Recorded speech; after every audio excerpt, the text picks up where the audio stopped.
Welcome back to our little zoo. I have been working behind the scenes to fill in all the gaps and do the monotonous stuff. So let's just do a little tour. So I've added some more plants in our pygmy hippo habitat. There's one. What have we got here? That's Olamide. She's enjoying the new pond that I've put in. When I've added things in the habitats, I've been doing it in mind of what the guests are going to see. So before I place stuff, I kind of put myself at eye level with the guests, with the adults anyway. And then I look through where they would be looking to see what their view would be. So I can figure out what needs to be placed where. Over here, I've filled in one of these gaps with a nice walled elevated garden. So this seating area now, when guests are sitting, this is what their view would be. What a lovely place to sit and have a sandwich, right? So I've added in this garden. Of course, it's not finished, but we've got this side of it at least done. Then we've got these gaps in between our shops here, had nothing in them, so I've added some bits and pieces. I'm tried to make it look like a market. I've also put a few security cameras in because items kept getting damaged and I didn't want to just fill the park with loads and loads of security guys. We still have security, but I've also put some of these cameras in different places to try and prevent vandalism, and I've just put a little piece in here with a few of these little, like, don't know what you'd call these, awnings. This gap along the back here, I've added in gardens. If you've been watching the previous YouTube episodes of building, or you've been watching me build live here on Twitch, you will know that I am a stickler for items clipping each other. I really don't like it when items clip. There are some items that clip with the ground, like there's some leaves that clip with the ground. So when there is clippage that's unavoidable, then I'll try and cover it up with another plant or a rock or something, or I'll try and turn it around so it's out of view. So it is clipping, but it's not in the view of the guests. And then when there's leaves like this sort of foliage, I don't mind if that clips with other foliage of the same type, because you're never going to see it, right? When you've got big leaves like this, I just really hate it when it clips with things. I just think it looks really messy and sloppy, and like no care has been taken to, you know, in the placement. So painstakingly, I think filling in this whole garden here, it probably took me about 4 hours, and nothing clips, which I'm very proud of that. Honestly, because it's painstaking. This underwater viewing area here for the hippos, I've added some plants and things, so it makes it just a bit more interesting for the guests. These two sides were identical, so it did look like this. It looked like this. Okay, that's just dead space down there.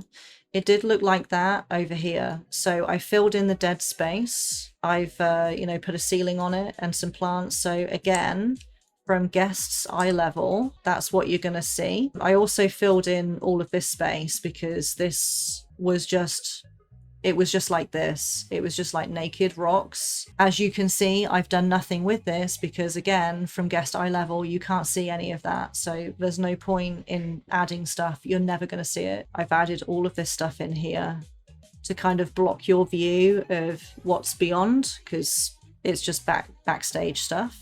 So now it just looks very jungly. Very cool. Then this piece here, so this wall and this wall all along here were, required, but there was just that dead space inside it, like there is on that side. So I turned it into like a little house, and I put this fake door in to make it look like a staff only space. Then there's this whole area over here. So I had previously added in the Pip Shop smoothies and the hot dog squad. I'd completed this little picnicky area over here.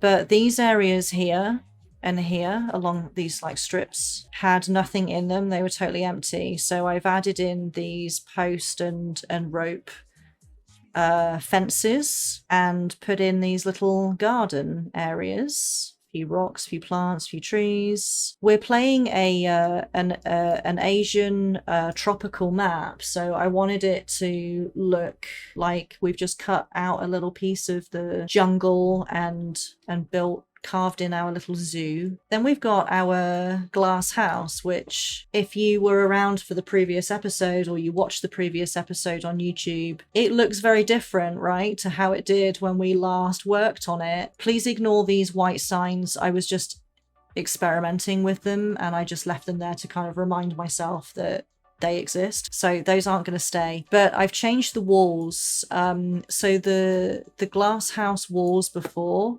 were glass along this bottom section, and then they were solid along the top, and they were white. So first of all, it stuck out like a sore thumb and it didn't blend in with the surroundings. I decided to turn the walls green, and I switched the glass around with the solid panels, because when you're inside, here for example, you look this way, and then you just saw, previously, this was glass, these green ones were glass, and all these glass panels here were white solid panels.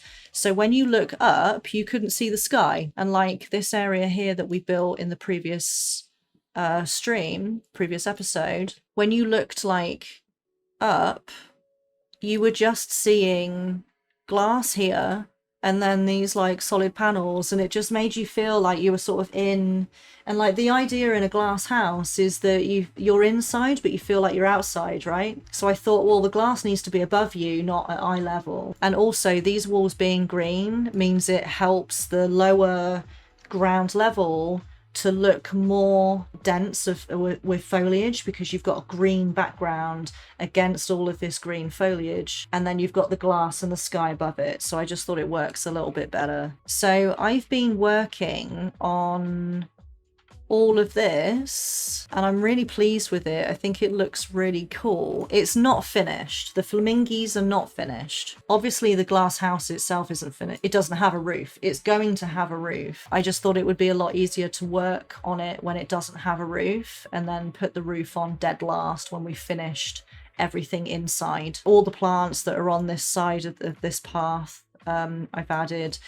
This is a wading pool, a forage pool, sorry, with the shrimp and the mollusks and things in there. So I've put these rocks on the outside of it. I've also put some mist in, because I thought, you know, it's a glass house, it's like a hothouse, right? So there would be mist around the water. So then if we hop over here to where guests would come back in to the flamingos, we've got another forage pool here. We've got a little bridge in here now, so that there he is, in fact, so that our keeper can come across the bridge and hoover up all of the flamingo poop on Flamingo Island. And I've also, because I was threatening this in a couple of episodes ago, exhibits inside the habitat. So I've done that over here. We've got a powered sign here. And then just here, I've got an exhibit here, an eastern brown snake.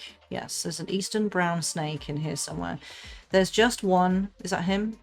There he is. Found him.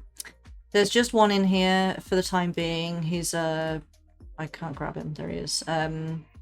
It's a male. His name is Euf. He is gold quality. I think that's everything that I've done since our last stream. Yeah. Oh, there's another little shelter in here. I added just like a third smaller shelter. So yeah, the flamingos, they're not finished because I need to finish this fence, so we'll probably do that now.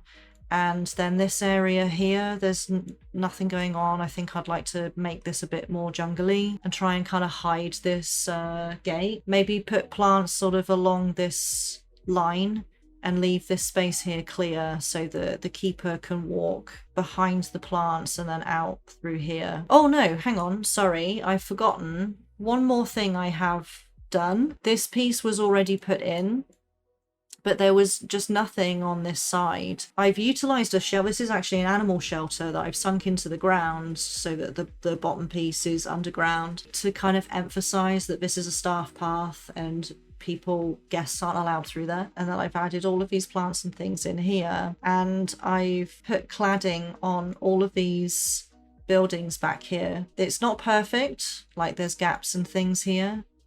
As you can see, just here, there's like gaps and stuff. But, you know, again, it doesn't matter because we're only concentrating on what guests are seeing. So now guests are seeing this over the top of the wall.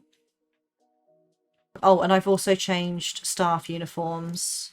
She's a vendor. I'm not sure what she's doing over here. So keepers wear green now with brown trousers. So again, they just like blend in. The only staff uniforms that stand out are the vendors, who are in yellow shirts now. Here, look, we've got a mechanic. He blends in as well. And this is a caretaker. I wanted these uniforms to blend in because they're like behind the scenes type staff. And I didn't want guests to just easily spot them. I mean, this guy stands out just because of his hair, if nothing else. But this guy is an educator. I've left them in purple because they're educators. Those are staff members that guests would flag down to ask them questions, so they need to be easily spotted. So that was my logic there with them. There's another educator. See, there's a vendor, like he still blends in a little bit. Security also blends in. The default, they're in a blue shirt and black or like grey trousers, and they look like police. It's very sort of Americanized, this game. I wanted them to look more like park rangers, so I've put them in green and brown. So it's in keeping with the rest of the uniforms for the other staff member like types. To me, like they're just more approachable, I think. So yeah, that is absolutely everything that we've done. So I'm now going to add in more of this fence up to here. So let's do that.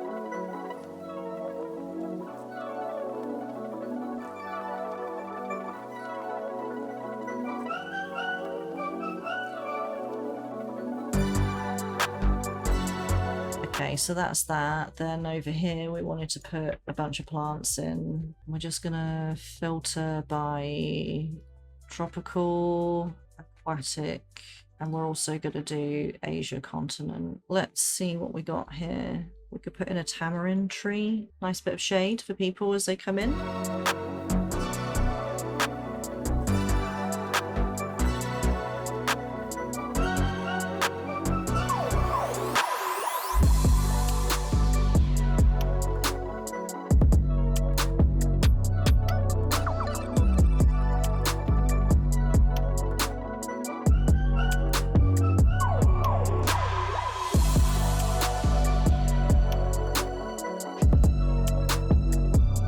Rahima is about to mate. Rahima, the greater flamingi. Cool, okay. They're looking at the sign. This is good. Okay, I think we've done a pretty good job of that.